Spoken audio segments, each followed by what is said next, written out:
They said Filipino English would never matter on the world stage. But today, it's quietly changing how millions of Americans talk, teach, and even make videos online. You might not notice it right away, but it's everywhere. In newsrooms, on YouTube, in podcasts, even in the voices of AI assistants. That calm, clear, and friendly sound that once came only from the Philippines is now becoming the world's favorite way to communicate. But how did this happen? How did an accent from small islands in Southeast Asia become the trusted voice of American media? To understand, we need to go back in time, more than 100 years ago. When the United States took control of the Philippines in the early 1900s, they didn't just bring soldiers.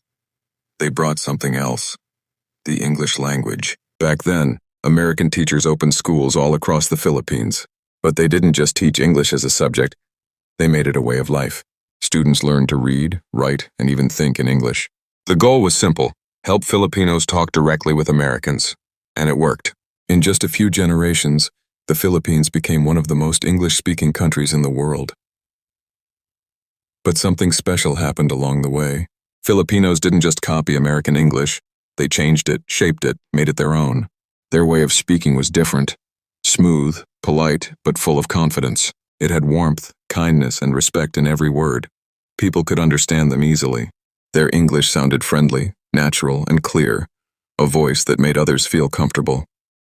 And that's where the quiet revolution began. As time passed, something big started to happen. In the early 2000s, many American companies began moving their customer service work to the Philippines. It was called the call center boom. At first, they only wanted to save money, but soon they discovered something amazing. American customers actually preferred talking to Filipino agents. Why? Because of the way they spoke. Their voices were calm, respectful, and easy to understand. When a customer was angry, Filipino agents didn't shout back. They listened patiently, spoke gently, and made people feel heard. It wasn't just about good English, it was about good connection. And that's when American companies realized that Filipino English had something powerful: trust. Soon, radio shows, YouTubers, and even American podcasters started hiring Filipino voice artists. They noticed that this accent wasn't too American or too Asian. It was balanced and global. It sounded friendly, modern, and professional all at once. Before long, you could hear Filipino-style English everywhere, in online classes, ads, and even in news reports. Not because anyone forced it, but because people loved how it sounded. Turn on an American news channel today and listen carefully. The clear pronunciation, the smooth pacing, the gentle tone. You might hear a bit of the Philippines in it. Even American anchors who've never been to Manila are starting to speak in this warm, steady rhythm. Why? Because the world of media now rewards one thing above all: clarity. And Filipino English delivers that perfectly. As the influence of Filipino English spread, something surprising started to happen behind the scenes. Tech companies creating AI voice assistants, like the ones that read news or answer questions, began training their systems with voices that sounded Filipino. Why? Because Filipino English is what experts call neutral. It bridges East and West. It doesn't sound too local or too foreign. It's smooth, clear, and easy for people from any country to understand. That's exactly what global communication needs. So when you hear an AI voice that sounds perfectly calm and polite, there's a good chance it was shaped by Filipino pronunciation patterns. Even though it might sound American, the rhythm often comes from the Philippines.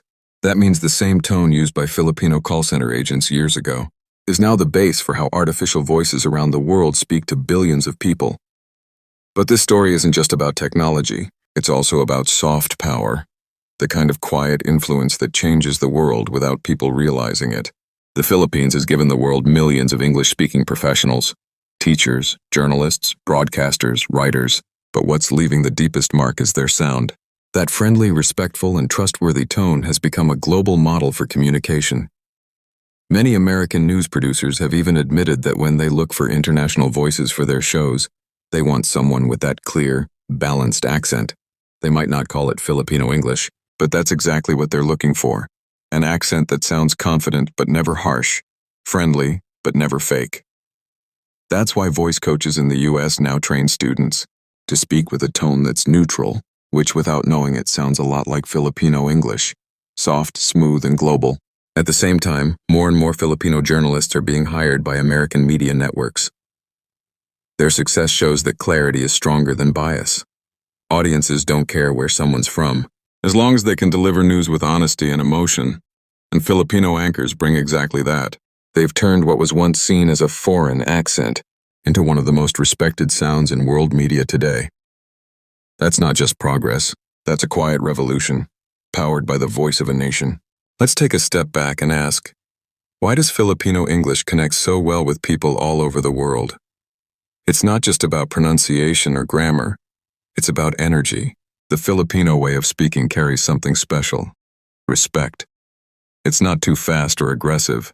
It flows gently, like a calm conversation between friends. When you listen to it, you feel relaxed. It's warm, honest, and kind. And that's powerful, especially today, because in a world filled with noise and stress, people don't just want information, they want to feel understood. That's what makes Filipino English so unique.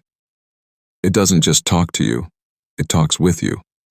It makes you feel like the speaker truly cares. And that feeling builds trust, something that's becoming rare in modern media. This is exactly why so many American YouTubers, filmmakers, and content creators are now working with Filipino voice artists. They've discovered what call center leaders learned long ago. The Filipino voice doesn't just sound good, it feels good. It has heart. It's the kind of sound that keeps people watching longer because they feel connected to it. When someone hears a Filipino narrator in a documentary or a commercial, they don't think, oh, that's a foreign accent.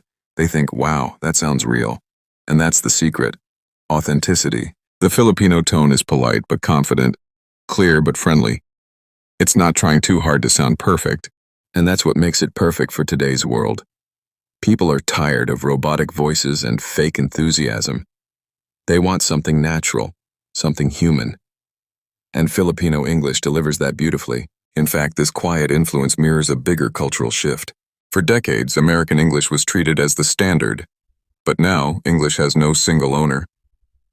It belongs to everyone who speaks it. And the Filipino way of speaking has become one of the best examples of how a local voice can become a global bridge.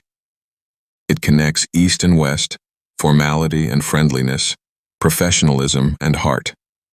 That's a combination few countries have ever achieved. Even Hollywood has started to notice. Some movie studios now train actors to speak with a softer, more international accent, one that sounds friendly, calm, and easy to understand. And if you listen closely, that global sound has the rhythm of Filipino English in it. It's not loud or dramatic. It's smooth, clear, and confident, the kind of tone that feels natural anywhere. This shows how language keeps evolving. For years, the world copied the American accent. But now the world is slowly blending, and Filipino English is right at the center of that change. But the biggest proof of this influence is in education. Every year, millions of students from the US, Japan, Korea, and other countries take online English lessons from Filipino teachers. They learn grammar and vocabulary, yes, but more importantly, they learn how to sound clear, kind, and confident. Those students grow up with the same speech habits they hear from their Filipino tutors. And when they become professionals, working in news, business, or even media, they carry that same calm and balanced way of speaking forward. That's how influence spreads, quietly, from one generation to the next, until it becomes part of the global norm. There's something poetic about that, isn't there? For so long, Filipinos were known for adapting to Western culture. But now, the West is adapting to them. The way Filipinos speak, the tone, the respect, the warmth, has crossed oceans and entered studios, classrooms, and offices around the world. It's no longer just about learning English. It's about learning how to connect through English. What began as an education project during colonial times has turned into a cultural comeback story, led not by politics, but by pure communication skill. Every time you hear a news anchor speak clearly, or an AI assistant answer in a calm tone, or a teacher help a student online with patience and warmth, you're hearing the Philippines echo through that voice. And that echo keeps growing, soft, steady, so the next time you turn on your TV and hear an American anchor delivering the news, listen carefully. That balance of authority and warmth, that friendly rhythm that feels easy to trust, might have a touch of the Philippines in it. Because the rise of Filipino English isn't just about accent, it's about identity. It proves that language grows stronger when it's filled with heart. The Philippines didn't force their accent on the world. The world came looking for it because it works. It bridges people instead of dividing them. It shows that real communication isn't about sounding perfect. It's about connecting perfectly. In a time when people argue online, when voices feel cold and distant, the Filipino way of speaking reminds us that respect still matters. That kindness can travel faster than anger. That a warm tone can open doors that grammar alone never could. Every word spoken with clarity and care adds a little more trust back into the world. That's what makes this story so powerful. The Philippines didn't just give the world English teachers, call centers, or news anchors. They gave the world a voice that sounds like peace, honesty, and understanding. A voice that feels human in a world that's starting to sound like machines. And maybe that's the most beautiful part of all. The Philippines didn't need to shout to be heard. Their voice traveled naturally, through hard work, kindness, and connection. Now, it's part of global media forever. Every calm AI voice, every clear podcast host, every respectful news anchor who makes people listen, they all carry a little piece of that Filipino sound. So whether you're in Manila, New York, or anywhere in between, remember this: your voice matters. It can shape conversations across borders, change how people feel, and remind the world that the best kind of English isn't about where it comes from. It's about how it makes people feel. That's the power of Filipino English.